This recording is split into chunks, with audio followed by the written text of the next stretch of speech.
science friends. I was just looking for the aurora borealis. It's something I would love to see, but you can only actually see it at the North and South Pole, no matter how cool your glasses are. But if you want to make your own sparkly aurora borealis to keep for yourself, you don't have to travel to the North or South Pole. Just stay here with me and we'll make it together. Are you ready? Cool. So, the aurora borealis. It sounds fancy, but you've probably seen pictures of it before. It's a beautiful, magical wave of light in the sky. It's wonderful and rare, but it has some really cool science behind it too.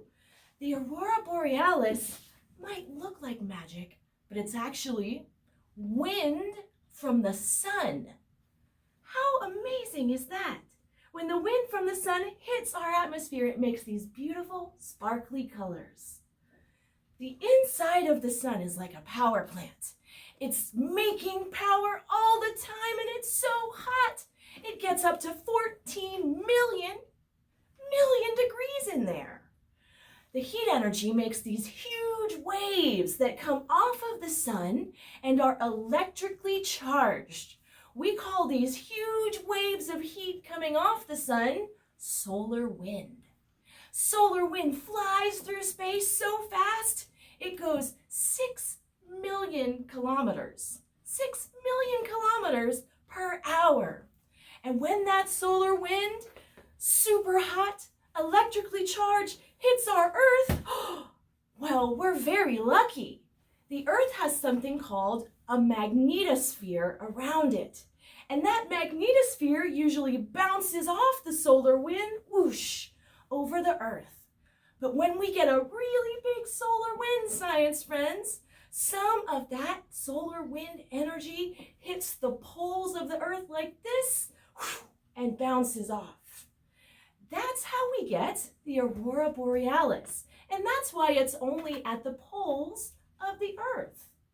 The solar wind bounces off, and when some of that solar wind hits the poles, the energy of the solar wind is transferred into the atmosphere. And that energy in our atmosphere, hitting oxygen and nitrogen and carbon dioxide, is what makes the beautiful magic of the aurora borealis. It's so cool. I hope one day you get to see it too. But if you can't see it in person, even if you have the coolest glasses ever, you can make one right now. Let's try it. I'll put my little Earth aside here. To make your own aurora borealis at home, you will need some black construction paper, some white construction paper, and make sure it's a strong paper too, because making your aurora borealis gets a little bit wet and messy. So strong paper for white, black construction paper. You need lots and lots of salt to make the sparkly aurora borealis effect. You're going to need some regular glue and a glue stick. It's okay if you don't have a glue stick. Mostly what you need is this kind of glue, but a glue stick will help. You're going to need some paint brushes, some water, a white crayon, and a baking dish. So let's get ready to make our own aurora borealis. The aurora borealis usually happens up at the North Pole. So with a white crayon on black, you can draw a little scene of the North Pole. You can add mountains and trees. You can add polar bears if you want to. You could even draw Santa because we know that's where he lives. So you can make your scene here and then cut it out. I cut out my scene ahead of time so you can see it with some mountains and a little pine tree.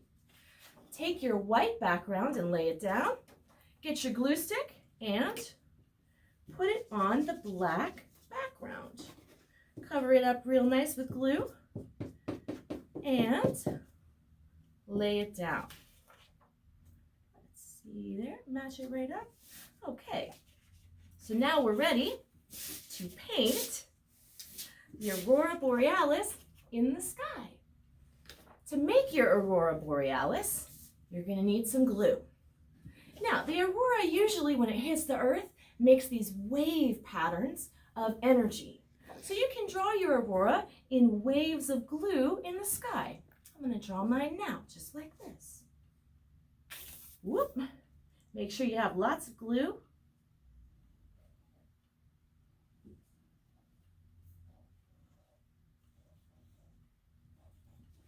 All right, so you can see there's my glue drawn in Aurora Borealis patterns. The next part is really fun. Get to be a little bit messy. Take your baking sheet, because there's lots of salt coming. Lay your Aurora Borealis on the sheet and add your salt. Again, the salt is an important part of making the Aurora Borealis effect on your drawing. So here we go, salt, salt, salt. You can pretend like it's snowing. It's snowing up here at the North Pole, and we're looking at the Aurora Borealis. It's so beautiful. Keep adding lots and lots of salt till all your glue is covered. Lots and lots of salt. It's a big blizzard happening at the North Pole right now. All right, so you can see the glue's pretty well covered. What you want to do now is take off the salt by dumping it in the baking dish. Here we go. 1, 2, 3. Whoosh. All right. Now you can see your Aurora is covered in salt. The next step is important. Don't leave your Aurora Borealis to dry. You want to use it when it's wet. That's how we get the effect of the sparkling Aurora Borealis. So when you've dumped off the salt, you are ready to add your color. Science tells us that the aurora is not magic, it is an atmospheric condition. So when the magnetic waves from the sun hit the earth, they react with what's in the atmosphere. Green aurora, like this one, means there's a lot of oxygen. But auroras can also be blue, purple, or pink, which means a lot of nitrogen or carbon dioxide. So I am going to choose a beautiful blue color for my Aurora Borealis. And with this stuff, you can empty it out. And the important part about this is you want plenty of liquid on your brush when you use it. This is liquid watercolor. I find it makes the best effect for your sparkly aurora, but if you don't have liquid watercolor at home, you can use one of these. I bet you have one somewhere. Add plenty of water to your brush, mix the paint up well until it becomes like a liquid, and then add it to the salt. So I'm going to show you how it works with my liquid watercolor. Take plenty on your brush and add it to the salt. Wow, you can see it makes a wave pattern itself as the color spreads out across the salt. It's a special kind of reaction that looks really cool. The aurora is flying across the sky, and the color in your brush helps it to spread out and look really beautiful. So you can add your beautiful colors to it. I'll make a little more blue here. Wow, and the salt crystals absorb it and make that aurora glow.